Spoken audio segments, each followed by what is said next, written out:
എല്ലാവർക്കും വളരെ ഇഷ്ടമുള്ളതും അതുപോലെ മിക്ക ആളുകളുടെ വീട്ടിലുള്ള ഒരു ചെടിയാണല്ലോ ഈ സ്പൈഡർ പ്ലാന്റ്. പക്ഷേ കാണാൻ നല്ല സുന്ദരിയായിട്ടിരിക്കുമെങ്കിലും ചില സമയങ്ങളിൽ ഇവർക്കൊരു പ്രശ്നമുണ്ട്. ഇതുപോലെ താഴെയുള്ള ഏജ്ഡ് ആയിട്ടുള്ള ലീവ്സൊക്കെ ഉണങ്ങിപ്പോണത് വളരെ നാച്ചുറൽ ആയിട്ടുള്ള കാര്യമാണ്. പക്ഷേ ഇതുപോലെ അല്ലാതെ അതിലൊന്നോ രണ്ടോ ഇലകൾ മാത്രം അവശേഷിക്കുന്ന രീതിയിൽ താഴേന്ന് മൊത്തം ഉണങ്ങി പോവാറുണ്ട്. അതുപോലെ തന്നെ ചില സമയങ്ങളിൽ ഈ ചെടി ചീഞ്ഞ് പോവാറുണ്ട്. അപ്പോൾ ഇതുപോലെ ചെടികൾ ആവാനുള്ള മെയിനായിട്ടുള്ള കാരണം എന്ന് പറയുന്നത് ഒന്നില്ലെങ്കിൽ കൂടുതൽ സൂര്യപ്രകാശം തട്ടിയിട്ടാവാം, അല്ലെങ്കിൽ നമ്മൾ വെള്ളം ഒഴിക്കുന്ന അളവ് കുറഞ്ഞിട്ടാവാം, അതുമല്ലെങ്കിൽ ടെമ്പറേച്ചർ കൂടിയിട്ടാവാം. അപ്പോൾ നമ്മുടെ ക്ലൈമറ്റിൽ വരുന്ന മാറ്റങ്ങളനുസരിച്ച് നമ്മൾ ഇവർക്ക് കുറച്ച് കാര്യങ്ങൾ ചെയ്തു കൊടുക്കുകയാണെങ്കിൽ ഇവരെ എന്നും ഒരേപോലെ ഹെൽത്തി ആയിട്ടും വളരെ ഗ്രീനിഷ് ആയിട്ടും നിൽക്കുന്നത് കാണാൻ പറ്റും. അപ്പോൾ ആ ഒരു കാര്യങ്ങളാണ് നമ്മൾ ഇന്നത്തെ വീഡിയോയിൽ പറയാൻ ഉദ്ദേശിക്കുന്നത്. അപ്പോൾ നമുക്ക് തുടങ്ങിയാലോ. അപ്പോൾ ആദ്യം തന്നെ പറയുന്നത് ഇവരുടെ ലൈറ്റിൻ്റെ കാര്യമാണ്. ഇവർക്ക് എപ്പോഴും ബ്രൈറ്റ് ലൈറ്റ് ഇഷ്ടപ്പെടുന്ന ചെടികളാണ്. എങ്കിൽ മാത്രമേ അവരുടെ ഒരു ഭംഗി നമുക്ക് കാണാൻ പറ്റുള്ളൂ. അതോടൊപ്പം തന്നെ ഡയറക്റ്റ് സൺലൈറ്റ് ഒഴിവാക്കുകയാണ് നല്ലത്. അപ്പോൾ നമ്മൾ ഇൻഡോറിൽ വെക്കുകയാണെങ്കിൽ പോലും നല്ല ബ്രൈറ്റ് ആയിട്ടുള്ള സ്ഥലത്ത് വെക്കാൻ ശ്രദ്ധിക്കുക. ഇനി അഥവാ പുറത്താണെങ്കിലും ഡയറക്റ്റ് സണ്ണ് നിന്ന് ഒഴിവാക്കിയിട്ട് കുറച്ചൊന്ന് ഷെയ്ഡഡ് ആയിട്ടുള്ള സ്ഥലത്തേക്ക് വെക്കാൻ ശ്രദ്ധിക്കുക കേട്ടോ. അടുത്തത് വാട്ടറിങ് തന്നെയാണ്. അപ്പോൾ നമ്മൾ കഴിയുന്നതും ഇത് രാവിലെ തന്നെ നനച്ച് കൊടുക്കാൻ ശ്രദ്ധിക്കുക. അപ്പോൾ ഡെയിലി നമ്മൾ ഈ ചെടി രാവിലെ തന്നെ നനയ്ക്കുകയാണെങ്കിൽ നമുക്ക് ആ ഒരു മാറ്റം കൂടി ഇതിൽ കാണാൻ സാധിക്കും കേട്ടോ. അത് മാത്രമല്ല നമ്മൾ വെള്ളം ഒഴിക്കണ സമയത്ത് നന്നായിട്ട് ഏറ്റവും താഴത്തെ വേര് വരെ നന്നായിട്ട് നനഞ്ഞ് താഴെ ഹോളിൽ കൂടി വെള്ളം പോകുന്നുണ്ടെന്ന് ഉറപ്പ് വരുത്തണം. പിന്നീട് നമ്മൾ വെള്ളം ഒഴിച്ചു കൊടുക്കാൻ ചെല്ലുമ്പോൾ മണ്ണ് നല്ല രീതിയിൽ നനഞ്ഞിരിക്കുകയാണെങ്കിൽ ഒഴിക്കേണ്ട ആവശ്യമില്ല. അപ്പോൾ അതുകൂടി ശ്രദ്ധിക്കുക. വെള്ളം കൂടിക്കഴിഞ്ഞാലും ചിലപ്പോൾ ഇത് ചീഞ്ഞു പോകാനുള്ളൊരു സാധ്യതയുണ്ട്.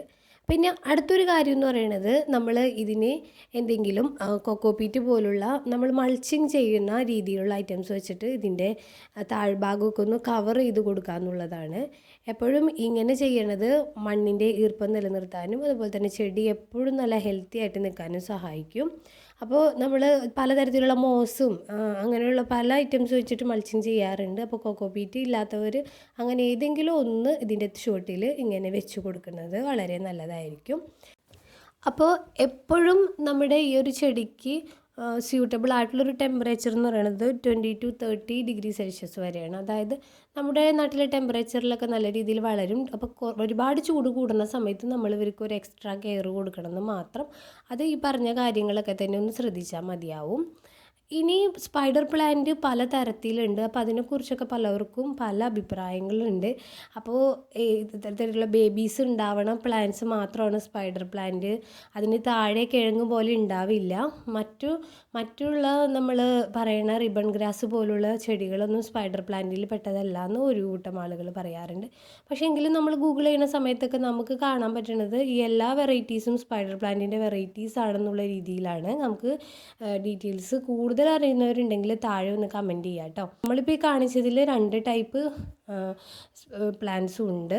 അപ്പോൾ ഈ കാണുന്ന പ്ലാന്റിലാണ് നമുക്കൊരു സമ്മർ സീസണൊക്കെ ആകുമ്പോഴാണ് കൂടുതലും ബേബീസ് ഉണ്ടാവുക. അതിനെ പപ്സ് എന്ന് പറയും. അപ്പോൾ ഈ പപ്സിനെ നമ്മൾ കുറച്ചുകൂടി കെയർ ചെയ്യുകയാണെങ്കിൽ അതിൽ നമുക്ക് ഒരുപാട് പ്ലാന്റ്സ് ഉണ്ടാക്കിയെടുക്കാനും അതുപോലെ തന്നെ ഈ പപ്സ് ഉണങ്ങി പോവാതിരിക്കാനും കുറേ നാൾ നല്ല രീതിയിൽ തന്നെ അതിൽ നിൽക്കാനും ഒക്കെ സഹായിക്കും. അപ്പോൾ അത് നമ്മൾ എന്തൊക്കെയാണ് ചെയ്യേണ്ടതെന്ന് നോക്കാം.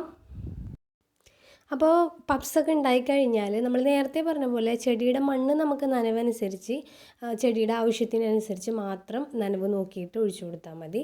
പക്ഷേ ഇതിൽ പപ്സ് ഉണ്ടായിട്ട് ഇങ്ങനെ തൂങ്ങി കിടക്കുന്ന സമയത്ത് നമ്മൾ ഡെയിലി ആ പപ്സിൽ മാത്രം വെള്ളം ഒന്ന് സ്പ്രേ ചെയ്ത് കൊടുക്കുന്നത് വളരെ നല്ലതായിരിക്കും കേട്ടോ.